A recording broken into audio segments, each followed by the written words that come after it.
ഈ കപ്പല് മറിയൂന്ന് വിചാരിച്ചെങ്കിൽ തെറ്റിയേ. ഈ കപ്പല് അങ്ങനെ ഇങ്ങനെയൊന്നും മറിയത്തില്ല കേട്ടോ. കുറവലങ്ങാട് പള്ളിയിലെ കപ്പൽ പ്രദക്ഷിണം എന്ന് പറയുന്നത് ശരിക്കും പറഞ്ഞാൽ ലോകപ്രശസ്തമായിട്ടുള്ള ഒന്നാണ് കേട്ടോ. യോന പ്രവാചകന്റെ കപ്പൽ യാത്രയെ അനുസ്മരിപ്പിക്കുന്നതാണ് കേട്ടോ ഈ കപ്പൽ പ്രദക്ഷിണം എന്ന് പറയുന്നത്. ഇത് ശരിക്കും പറഞ്ഞു കഴിഞ്ഞാൽ ഈ കപ്പലെടുത്ത് ഓടുന്നത് കടപ്പൂരുകാരാട്ടോ. അവർക്കാണ് ശരിക്കും പറഞ്ഞു കഴിഞ്ഞാൽ ഇത് പാരമ്പര്യമായിട്ട് എടുക്കാനുള്ള അവകാശമുള്ളത്. കപ്പൽ പ്രദക്ഷിണത്തിന്റെ സമയത്ത് ആനയെ കൊടുക്കുന്നത് ഏറ്റുമാനൂർ അമ്പലത്തിൽ നിന്നാട്ടോ. കപ്പൽ പ്രദക്ഷിണം കണ്ടുകൊണ്ട് നിന്ന് കഴിഞ്ഞാൽ സമയം പോണത് അറിയത്തില്ല.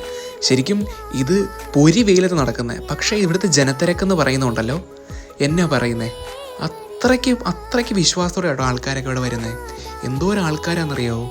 ശരിക്കും പറഞ്ഞാൽ പള്ളിയുടെ മുറ്റത്തും സൈഡിലും അതുപോലെ തന്നെ അപ്പുറത്തെ ഗ്രൗണ്ടിലും എല്ലാം നിറഞ്ഞു നിൽക്കും കേട്ടോ ആൾക്കാർ. ഞാനൊക്കെ ആയിരുന്നെങ്കിൽ കുഞ്ഞിലേ മുതൽ മുടങ്ങാതെ കപ്പൽ പ്രദക്ഷിണം കാണാൻ വരുമായിരുന്നേ.